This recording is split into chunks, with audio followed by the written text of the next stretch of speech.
Hello everyone and welcome to my review for Jujutsu Kaisen chapter 129. Sorry about any extra background noise. It is raining up a storm here, and it's going to be doing that for like the next day or two, so that's not really going to be something I can do anything about. Now, before I get into this week's chapter review, I would like to gladly announce that we have surpassed my milestone goal of hitting 250 subs before the end of the year. The last 2 weeks or so have been absolutely insane with the sub gain that we've had lately. It's been the best 2 weeks in the channel's history. So thank you guys for subscribing and supporting the channel. I'm extremely grateful, and I don't know. Let's see how big we can get before the end of the year. 300 is a pretty easy goal since I'm already at 260 by the time I'm recording this.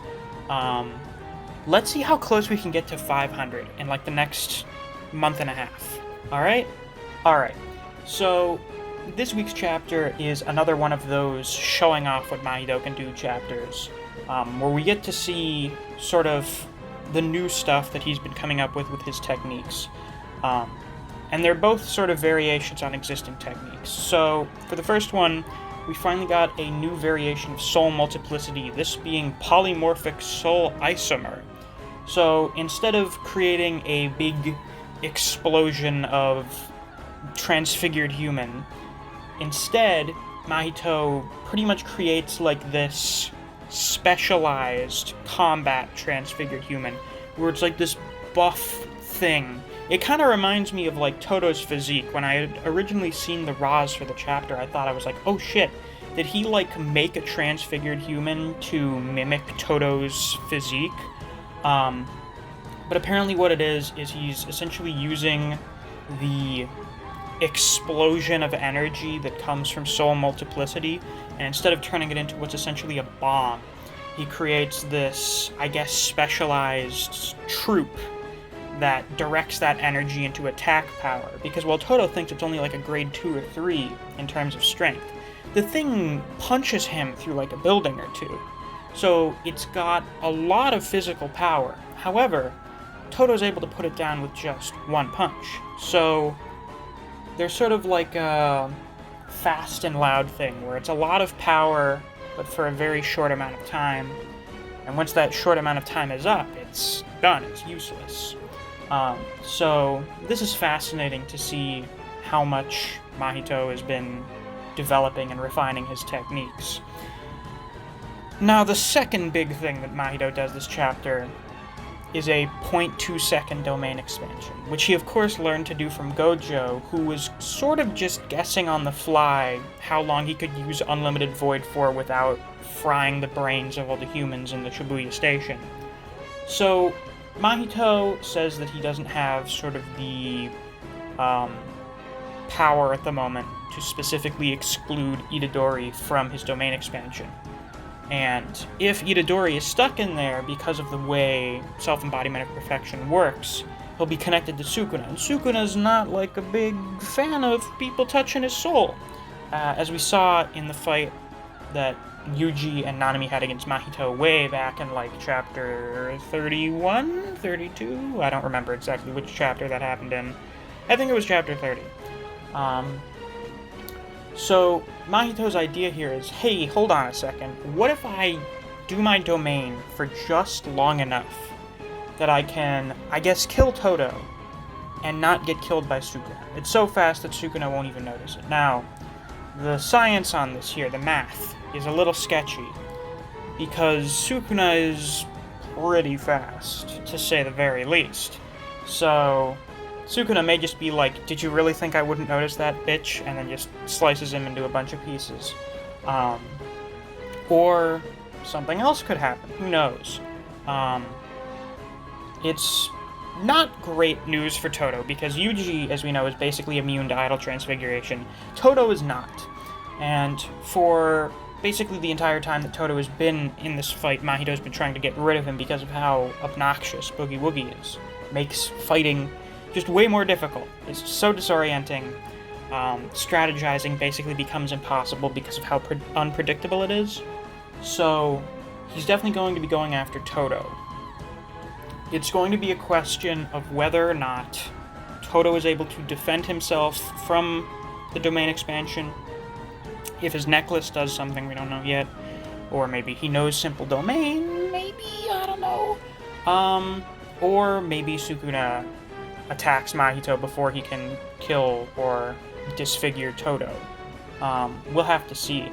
Another thing I had just realized is, if I'm remembering how it works correctly, is the Simple Domain stakes are just like, oh, yeah, because it's Simple Domain, it, like, fucking nullifies techniques or something, and that's why I can kill Mahito. I don't remember the exact science of how it works, but, like, Simple Domain attacks that use Simple Domain are able to hurt Mahito. And if I recall, doesn't the new Shadow style basically implement Simple Domain into sword attacks? If I'm remembering that correctly, I don't know. Like, I think it was only mentioned during Miwa and Maki's fight during the Goodwill event. But in theory, wouldn't that mean that Miwa and everyone that uses the new Shadow style could harm Mahito? It's not something I had considered earlier. So if the Kyoto school arrives in Shibuya on time, like they get here right now, that could actually be really, really bad news for Mahito. And Miwa may actually not be useless. I know, it's unbelievable. But Simple Domain is an extremely useful technique, as it would turn out. I know, who would have thought that something that can nullify instant hit attacks would be super useful. But Mahito is very desperate. He basically admits that this is like an all-or-nothing attack. Either it's going to work, or he's going to lose. And that would imply that Mahito would be exercised. So, the longer this fight goes on, the more plausible it seems to me that Mahito is not going to be surviving Shibuya. Which is crazy, because for the longest time, I've always thought that Mahito is someone that's going to be an endgame villain. He's going to be around till the end of the series. I talked about that in my character discussion video on Mahito. You can check that out if you want.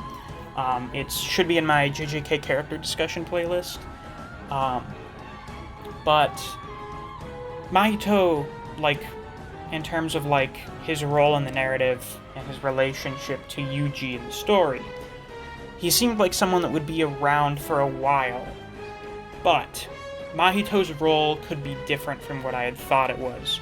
And that instead of Mahito being like this thing representing everything that Yuji is against that he needs to overcome at the very end of the story, Mahito may instead represent Yuji overcoming his first true challenge, his first true curse as a Jujutsu sorcerer.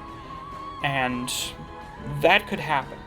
Now that a domain expansion has been unleashed, I think this fight is ending in the next 2 chapters. Because that's normally how it goes with these domain expansions, unless it's something like with Dagon, because it's like a whole environment, and you've got multiple characters that are able to nullify the instant hit attacks of domains. That was like an exception to that. But domain expansions, just because of how taxing they are and how powerful they are, they normally signal that the end of the battle is at hand. It's coming. And we'll have to see what Mahito, and I guess Todo's fates are going to be at the end of this. I'm very excited to see. Apparently we're getting like a gag chapter next week, which I don't mind. I haven't said this before, but I really don't mind, like, when battle shonens have, like, slice-of-life stuff, or, like, little comedy chapters. It's part of why I like Chapter 64 so much. I think it's one of the best chapters in the series, to be totally honest. I think when a series that primarily focuses on fighting, but has really good characters, does stuff where they just focus on the characters interacting with each other, I'm like, yeah, please, sir, direct that, fucking inject that directly into my bloodstream. So we may be getting a gag chapter and the next chapter next week. I've heard conflicting reports about how we're just getting the gag chapter or we're getting both. I don't know. Gege is really working themselves hard if they're doing a gag chapter and a normal chapter in 1 week. I hope they don't overwork themselves, and I hope that doesn't impact the quality of either of them. So we'll just have to see what happens with that. Now, for that wonderful time of the review where I talk about this week's anime episode. very good episode. I was very impressed with the directing. I thought it was a big step up from last week. The restaurant scene with Jogo was really good.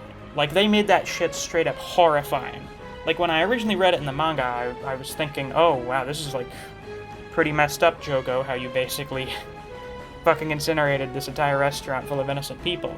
But in the anime, holy shit, they basically turned it into, like, a horror movie scene.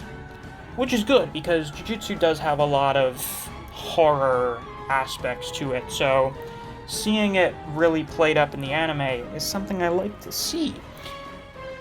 And of course, next week's anime episode is the episode we've been waiting for. I was 99% correct about how this week's episode was going to end off. They ended like a page or two earlier than I thought. But we're getting the Gojo versus Jogo fight next chapter. Or, not next chapter, next episode. And we're going to see Mahito. Oh man. Everything is... The gears are moving at an accelerated pace now. Everything's really winding up.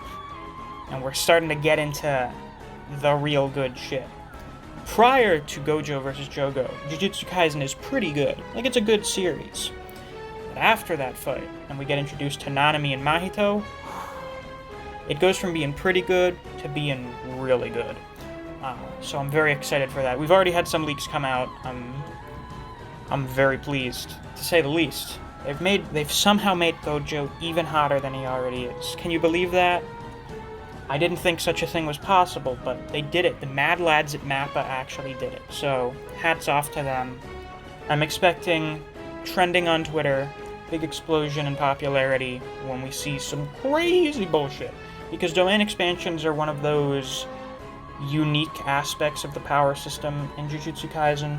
So the first big showcasing of it in the anime is bound to draw a lot of people to it, where they're like, whoa, this has like some new cool stuff? I sure would like to see more of this. So hopefully we'll be getting that out of it. But yeah, that's really all I have to say this week. If you enjoyed this video, please be sure to like, comment, subscribe, and click that notification bell so you don't miss any of my uploads. I do Jujutsu Kaisen chapter reviews every week, and I do Jujutsu Kaisen character discussions every other week. My next character discussion, I think I'm going to do on Sukuna, so I'm sure plenty of you will be interested in seeing that, so subscribe so that you don't miss it when it comes out. If you enjoy other series such as Record of Ragnarok, Chainsaw Man, and Kengan Omega, I do videos on those series as well, so if you're interested in those, you should definitely check out my channel. If you enjoy discussing Jujutsu Kaisen with other people, or you just enjoy the content I upload here on this channel, I highly suggest you check out my Discord server. I have a link to it on my channel. Thanks for watching, and I'll see you around.